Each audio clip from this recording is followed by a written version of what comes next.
हरे कृष्णा दोस्तों, निर्जला एकादशी की आप सबको ढेर सारी शुभकामनाएं। मेरा प्रयास रहेगा कि मैं आपको व्रत की विधि, महत्व और उपाय बताऊंगी।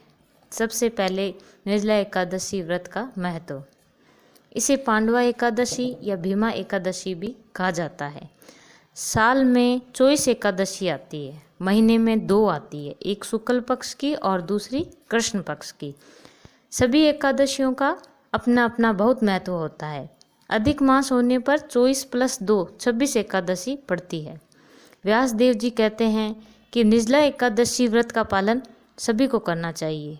सारे साल की एकादशियों का लाभ तो मिलता ही है इस व्रत को करने से, अपितु सारे पाप उसके नष्ट हो जाते हैं। ये जो कलयुग का युग है, ये कपट का युग है। इसमें भक्ति सिर्फ नाम मात्र की होती है। तो निर्जला एकादशी व्रत पालन करने से कृष्ण भगवान की भक्ति प्राप्त होती है।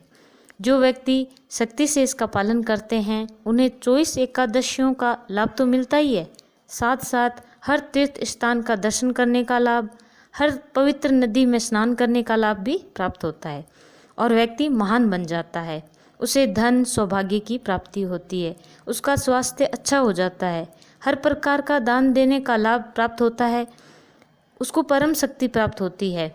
उसको यमदूत नहीं अपितु विष्णु दूत आकर वैकुंठ धाम ले जाते हैं। इन सभी का अगर आप लाभ प्राप्त करना चाहते हैं तो इस निर्जला एकादशी का कड़ाई से व्रत से पालन करना चाहिए। व्रत करने की विधि और उपाय। सुबह जल्दी उठकर स्नान करना चाहिए और विष्णु भगवान के समक्ष बैठकर उनसे प्रार्थना करनी चाहिए कि हे भगवान, आज मैं आपका ये निर्जला एकादशी का व्रत करने जा रहा हूँ या जा रही हूँ, आप मेरा व्रत सफल करें। उनके समक्ष घी का दीपक जलाएं, उन्हें चरणामृत, प्रसाद, फल, फूल यथा सामर्थ्य चढ़ाएं। ज़्यादा से ज़्यादा कृष्ण भगवान के नाम का जाप करना चाहिए। इस दिन यथा सामर्थ्य दान भी करना चाहिए। ब्राह्मण को एक जल से भरा पात्र और वस्त्र, फल दान करना चाहिए। हो सके तो पीले वस्त्र दान करने चाहिए। तुलसी जी विष्णु भगवान को बहुत प्रिय है, तो हमें उनकी भी पूजा करनी चाहिए। सुबह शाम उनके सामने घी का दीपक जलाना चाहिए। और एक बात, इस दिन तुलसी रानी को छूना नहीं चाहिए और ना ही जल देना चाहिए, क्योंकि वे भी एकादशी व्रत का पालन करती हैं। विष्णु भगवान को तुलसी पत्र अर्पण करना चाहिए, जिसके लिए आप एकादशी से एक दिन पहले पत्र तोड़कर साफ पात्र में सहज कर रख सकते हैं। अगर आपने चरणामृत में एक तुलसी पत्र डालकर विष्णु भगवान को अर्पित कर दिया तो हमारी पूजा की विधि सफल हो जाती है। पूजा करने के बाद आपको व्रत की कथा सुननी चाहिए। जैसा कि सभी जानते हैं, इस दिन अन्न खाना वर्जित होता है, उसी तरह निर्जला एकादशी पर पानी पीना भी वर्जित होता है।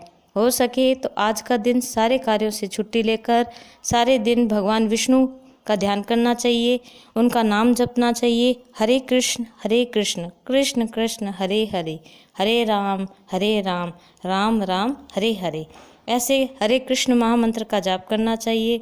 रात्रि में जागरण करना चाहिए, कथा सुननी चाहिए, हरि जस गाना चाहिए और हमारा सारा ध्यान कृष्ण भगवान की तरफ होना चाहिए, कृष्ण में होना चाहिए। हरे कृष्णा।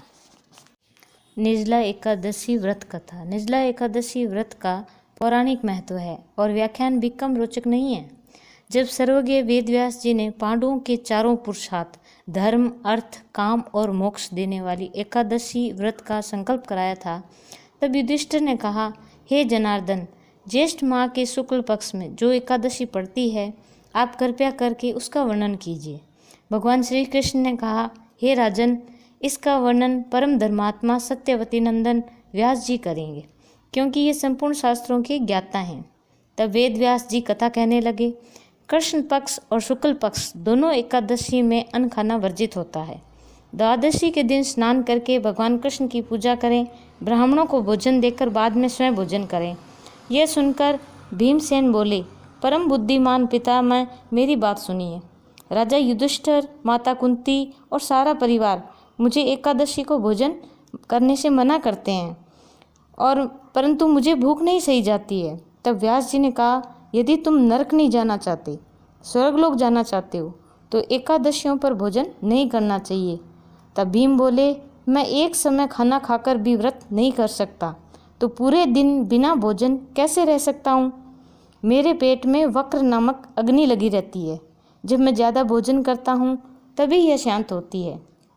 इसलिए हे मुनिवर, पूरे वर्ष भर में केवल एक ही उपवास मैं कर सकता हूँ, जिससे मुझे स्वर्ग की प्राप्ति हो जाए तथा जिसके करने से मैं कल्याण का भागी हो सकूँ। ऐसा कोई एक व्रत आप मुझे बताइए, तो मैं उसका सही प्रकार से पालन करूँगा। तब व्यास जी ने कहा, ज्येष्ठ मास के शुक्ल पक्ष में जो एकादशी है उसका यत्नपूर्वक निर्जल व्रत करो। वर्ष भर में जितनी एकादशियाँ आती है उन सब का फल निर्जला एकादशी के पालन मात्र से मनुष्य प्राप्त कर लेता है।